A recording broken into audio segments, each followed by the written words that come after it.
Maupay nga adlaw, another day, another blessing. Come with us as we get Ella ready for one of her sweetest moments being a flower girl. It was a day filled with love, laughter, and memories we'll always treasure.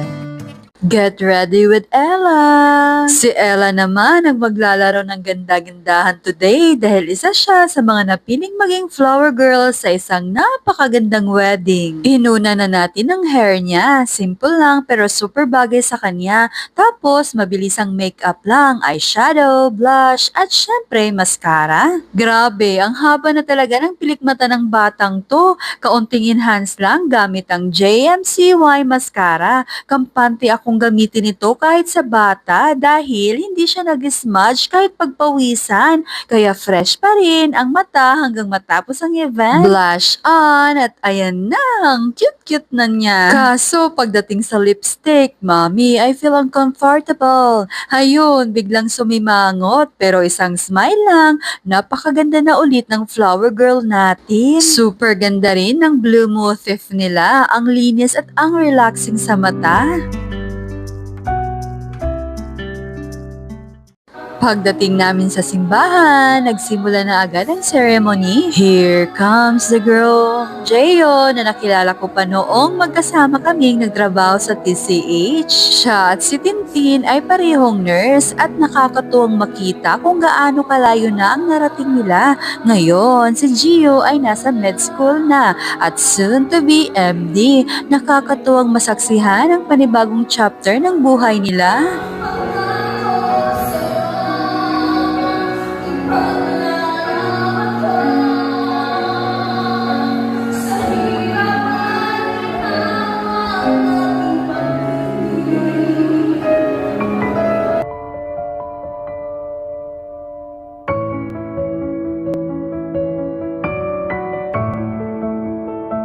Napakaganda ng buong entourage, ang gaganda at ang gwapo ng lahat. At syempre, heto na ang ating mahiyaing flower girl na dahan-dahang naglalakad. At dumating na ang pinakahihintay ng lahat. Here comes the bride.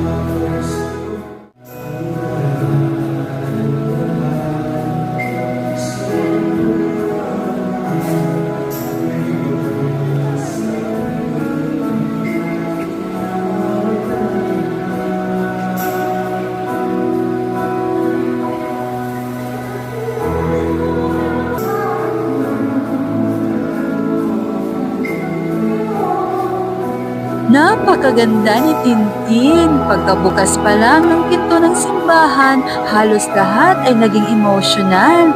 Habang unti-unti siyang naglalakad papunta kay Gio, ramdam mo talaga ang pagmamahalan nilang dalawa. Mas lalo mong mararamdaman ang mensahe ng kanta. Isang pag-ibig na nanatili mula noon hanggang ngayon at habang buhay.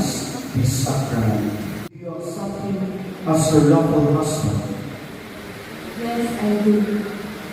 Dream. Do you believe Christian may here present for your lawful one according to the rite of our Holy Mother, the Church? Yes, I do.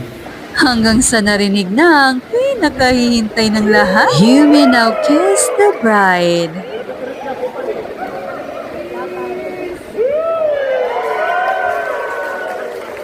Please always seek while the bride.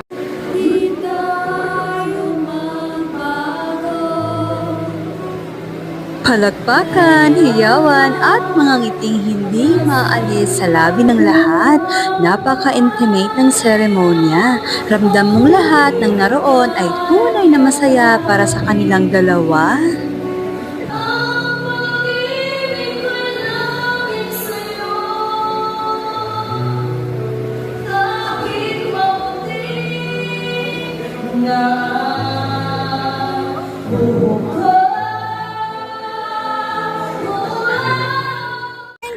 After the mass, diretso naman kami sa reception kasama ang mga magaganda kong katrabaho sa TCA. Syempre, hindi talaga mawawala ang kulitan at tawanan habang papunta sa venue. Andito na nga kami, simple yet elegant ang reception. Habang naghihintay magsimula ang program, picture time muna si Ella, may photo booth pa, kaya super enjoy talaga kami. At syempre, dahil gutom na ang flower girl, panay kain muna. Nang magsimula ang party, mas lalo pang sumaya ang lahat. Mr. and Mrs. Gio and Christine Basakas!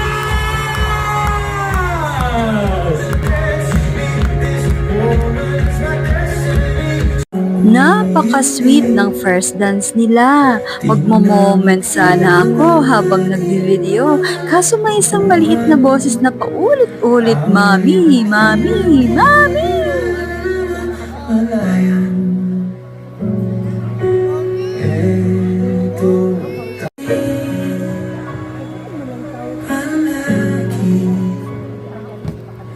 At habang kinukunan ko pa sila, may biglang tumayo sa harap ko. Classic moments talaga. Pero sa huli, hindi lang tiyan namin ang nabusog sa masasarap na pagkain, kundi pati puso namin sa dami ng pagmamahal na nasaksihan namin sa araw na ito. Congratulations, Mr. and Mrs. Pasakas.